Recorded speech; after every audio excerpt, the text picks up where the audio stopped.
J'ai une carte de crédit depuis que j'ai 18 ans. Puis je me rends compte aujourd'hui que j'ai jamais vraiment pris le temps de comprendre comment est-ce que ça fonctionne réellement, un relevé de carte de crédit. Puis je le sais que je suis loin d'être le seul. Oui, oui, toi à la maison là. Je sais qu'il y a plein de questions auxquelles tu ne connais pas les réponses. Donc oui, cette vidéo-là, je la considère très pertinente. Mon nom c'est Michael Wolf, merci de liker la vidéo et sans ne plus tarder, commençons.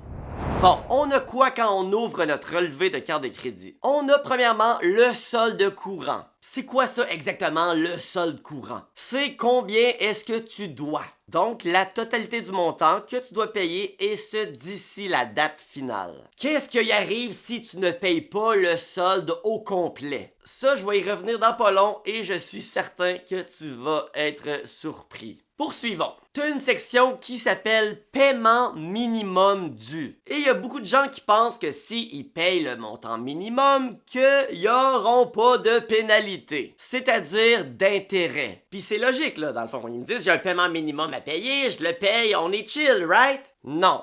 Du tout. Je t'explique. Premièrement, il faut savoir que le paiement minimum, c'est environ 5% du montant total que tu dois. Et je dis ça, puis je viens de faire le calcul sur mon dernier relevé et mon paiement minimum est plutôt de 6,19%. Pourquoi?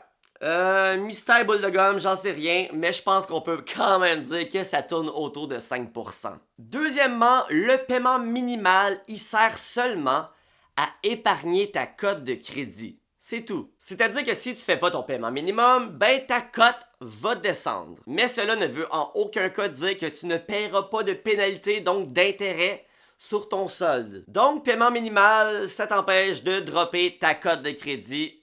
That's it. Bon, par la suite, poursuivons. Sur ton relevé, tu as la date d'échéance. Dans ce cas-ci, c'est le 29 avril 2024. J'ai donc, à partir du 8 avril, 3 semaines pour payer ma dette. Au risque de payer de l'intérêt ou même de faire descendre ma cote de crédit. Mais dans cette situation-là, que j'ai reçu mon relevé le 8 avril, qu'est-ce qui arrive avec tous les achats que je fais après le 8? Ben oui, évidemment, ils vont aller dans le prochain relevé. C'est-à-dire que si je décide de payer mon compte le 29 avril, c'est-à-dire à la date d'échéance, ben c'est normal que si j'ai fait des dépenses durant ces 3 semaines-là, que je ne remette pas mon compte à zéro. On se comprend? Bon, on s'en vient bientôt au croustillant de la vidéo. Je me demandais si ma date d'échéance était toujours la même. Donc j'ai regardé sur mes relevés, c'est toujours le 29, puisque ça pourrait me faciliter la tâche pour être sûr de ne pas oublier de payer mon compte avant le 29 de chaque mois. Mais selon mes derniers relevés, ma date d'échéance semble vaciller un peu, bien qu'elle semble quand même toujours se tenir autour du 29. Tout ça pour dire, fie-toi pas à ça, vérifie quand même. Par la suite, t'as évidemment le sommaire et la description des transactions courantes.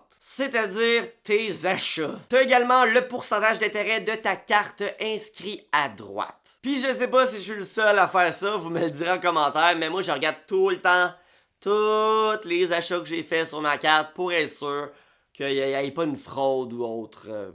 Puis de voir un peu dans quoi j'ai dépensé autant. Ça m'est jamais arrivé de me faire frauder, mais on n'est jamais trop prudent. Bon, comme promis, probablement la partie la plus importante de la vidéo et que la plupart des gens ne savent pas. C'est quoi le pourcentage d'intérêt que tu payes sur tes achats si tu ne rembourses pas à temps? Pour ma part, ma carte de crédit, c'est la Visa Remise qui possède un taux d'intérêt sur les achats de pratiquement 21% d'intérêt par année. Qu'est-ce que ça veut dire concrètement? Exemple, je mets 3000 pièces sur ma carte de crédit. Le paiement minimum, c'est de 150 pièces. Qu'est-ce qui arrive si je ne fais pas le paiement minimum? Donc, je paye 0 pièces. Premièrement, ben, comme on l'a dit tantôt, mon dossier de crédit va diminuer. Deuxièmement, ben, ma dette va augmenter de 21%, donc de 630 $.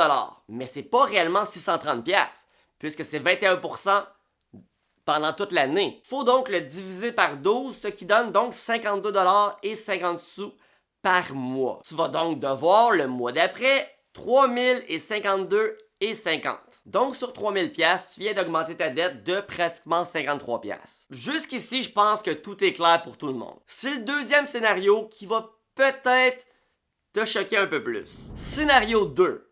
Je rembourse 2999 $ de ma dette. Il me manque une pièce à rembourser. Elle l'avait pas la pièce. Elle l'avait pas la pièce. Pas pu le rembourser. Vais-je payer 21% d'intérêt sur le dollar manquant? Ce que la plupart du monde semble penser en fait. Non.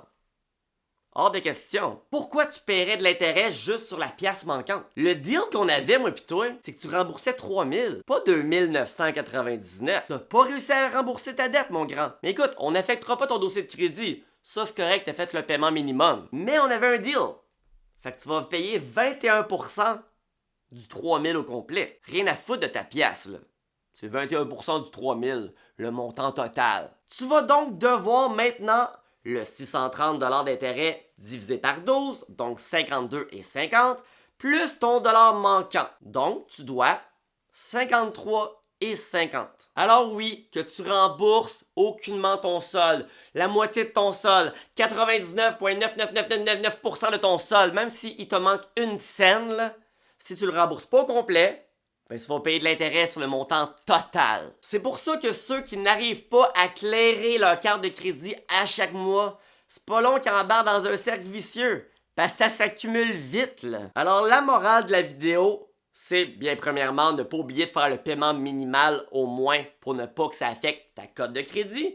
Mais c'est bien sûr de t'assurer d'être capable de faire le paiement maximal de tout payer. Puis pour te simplifier la vie, tu peux simplement faire des paiements automatiques sur ta carte. Tu peux choisir l'option de payer le solde au complet à chaque mois. Ça va aider ta cote de crédit et ça va t'éviter de payer des gros taux d'intérêt sur la somme complète. Si tu as appris quelque chose dans cette vidéo, ben abonne-toi. Si tu as envie d'apprendre de façon claire, précise et rapide comment est-ce que moi j'investis à la bourse sur le long terme, tu peux toujours te procurer mon e-book Comment investir à la bourse en moins de 20 minutes. Puis si t'as pas encore de compte sur Wealthsimple, la promotion actuelle, quand tu t'ouvres un compte et tu déposes 1$, avec mon lien, tu fais 25$ gratuitement. Moi aussi, je fais 25$, alors merci à tous ceux qui vont le faire. Autant pour mon e-book que pour le lien Wealthsimple, les liens sont en bas dans la description de la vidéo. Sur ce, like la vidéo et je vous souhaite à tous et toutes une excellente fin de journée.